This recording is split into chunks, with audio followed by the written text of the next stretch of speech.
Исәнмесез, эфирда Татарстанның көньяк көнчыгыш хәбәрләре, студияда Резида Шамсуллина. Бүгенге программада 38 берәмлек махсус техника, 11 юл эшчесе һәм 147 урам җыештыручысы Әлмәтне кардан чистарта. Бер төн эчендә шәһәрдән 3000 кубометрга якын кар чыгарылган. Бөек Ватан сугышы чоры кораллары һәм техникасы күргәзмәсе, кыр кухнясы, мылтыктан ату һәм фигуралы йөртү ДАСАФ автомәктәбенең 67 еллыгын шулай билгеләп үттеләр. Яңа елга яңа ФАП, Ознакай районының Әгерҗе авылында күптән көтелгән вакыйга, яңа фельдшер-акушерлык пункты ачылды. 38 берәмлек махсус техника, 11 юл эшчесе һәм 147 урам җыештыручысы Әлмәтне кардан чистарта. Әмма юл хезмәтләре тәүлек буе эшләсә дә, бу көчләр җитми. Бер төн эчендә шәһәрдән 3000 кубометрга якын кар чыгарылган. Ярдәмгә шәһәр оешмалары да чыга, алар өмәләр оештыра һәм тирә-як территорияларны һәм җәмәгать киңлекләрен чистарта. Әлмәт хәрби комиссариатына яңа җитәкче билгеләнде. Хәзер хәрби комиссар Руслан Корников 19 ел Кемерово өлкәсендә Барнаул янында, Бийск, Абакан һәм Новосибирскта офицер вазифаларында хезмәт иткән. 2012 елдан хәрби комиссариатлар структурасында эшли. Әлмәткә запастагы подполковник Алтай краеннан күчеп килгән. Шәһәр урамнарында яшь инспекторлар, алар халыкка юлны ничек дөрес кичәргә икәнен искә төшерү өчен чыктылар. Юлчыларга беренчеләр хәрәкәтеннән өлкән иптәшләре, җирле юл хәрәкәте иминлеге бүлеге белгечләре һәм дәүләт автоинспекциясе хезмәткәрләре ярдәм итте. Җәяүлеләргә юл хәрәкәте кагыйдәләре белешмәләрен тараттылар һәм яктылыкны кире кайтаручы элементлар бүләк иттеләр.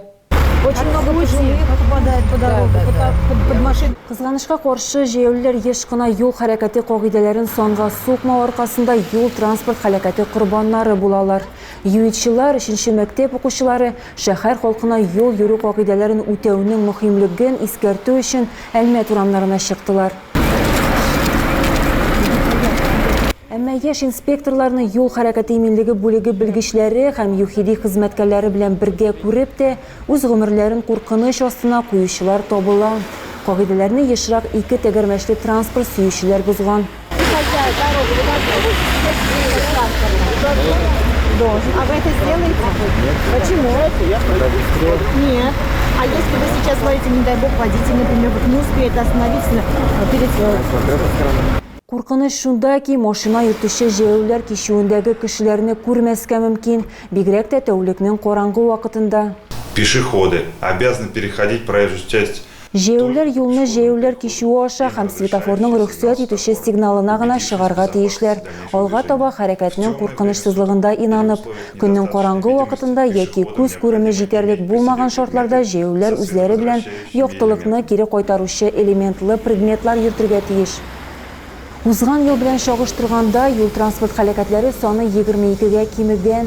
2024 елда 99 юл хәрәкәте булган. Аларда 15 кеше һәлак була, 114 зыян күрә. Бөек Ватан сугышы чоры кораллары һәм техникасы күргәзмәсе, кыр кухнясы, мылтыктан ату һәм фигуралы йөртү ДАСАФ автомәктәбенең туган көнен шулай билгеләп үттеләр. Җәмгыять Әлмәттә 67 ел элек ачылган, моның хөрмәтенә реконструкторлар чын тамаша оештырдылар.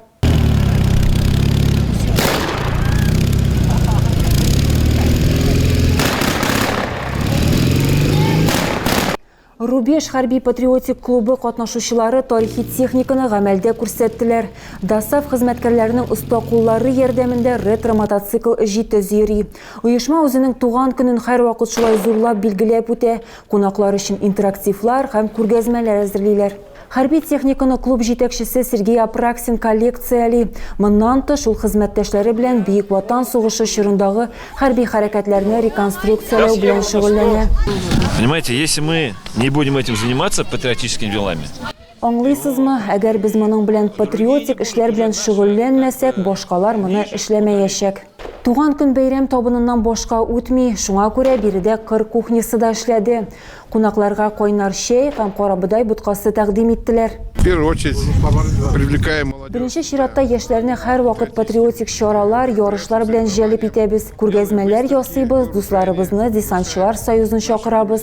Шулай ук Бөек Ватан сугышы реконструкторларын сөйлибез һәм балаларга күрсәтәбез. Беркемдә бер нәрсәне дә онытмасын өчен. Ярышларның бер өлеше юл йөрү кагыйдәләрен тапшыру һәм автоматларны сүтеп җыю бинада узды. Әлмәт автомәктәбенең алдынгы хезмәткәрләренә рәхмәт хатлары тапшырылды. Әлмәттә яңа ел чаралары старт алды. Беренчеләрдән булып Татарстан нефтенең 60 еллыгы паркындагы чыршыда утлар кабынды. Бәйрәмдә шәһәр халкын яраткан әкият һәм мультфильм геройлары актив ял яратучыларны яңартылган шуала каршы алды. Бу атнада шәһәрдә тагын берничә яңа ел чарасы көтелә. Шуларның берсе 22 декабрьдә үзәк чыршы ачылу тантанасы. 25 декабрьдә Татарстан рәисе Рөстәм Миңнеханов катнашында республиканың төп чыршы бәйрәме узачак. Казанның Татнефть аренасына Әлмәттән 10 яшьтән алып 17 яшькә кадәрге балалар барачак.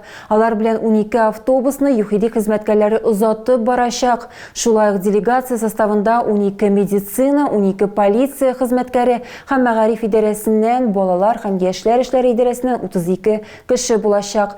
Бу хакта Гомум шәһәр планеркасында хәбәр иттеләр. ФАП ачылу авыл өчен зур куаныч. Ознакай районының Әгерҗе авылында фельдшер-акушерлык пунктының бинасы сәламәтлек саклау гомумдәүләт проекты буенча булдырылды. Тулырак алдагы сюжетыбызда. Ознакай районының Әгерҗе авылында күптән көтелгән вакыйга. Яңа фельдшер-акушерлык пункты ачылды.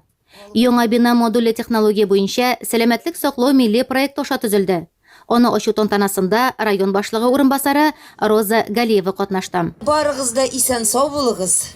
Сезнең авылыгызда фельдшер да бар, медсестра да бар. Шуңа күрә уколларын вакытында ясап торыгыз, давлениесын вакытында үлчәп торыгыз. Озын гомерле булыгыз, исән сау булыгыз. Әлеге ФАП ачылу авыл халкына зур уңайлыклар тудыра. Хәзер аларга уңайлы шартларда медицина ярдәме күрсәтеләчәк. Прививкалар ясау һәм тикшерелү мөмкинлеген алачаклар. Җиһазлар белән булган эш бүлмәләренең уңайлы шартларын фельдшерларда билгеләп узды. Ознакай районында 46 ФАП халыкка хезмәт күрсәтә. Шуларның 20се яңа төзелгән модульле фельдшер-акушерлык пунктлары.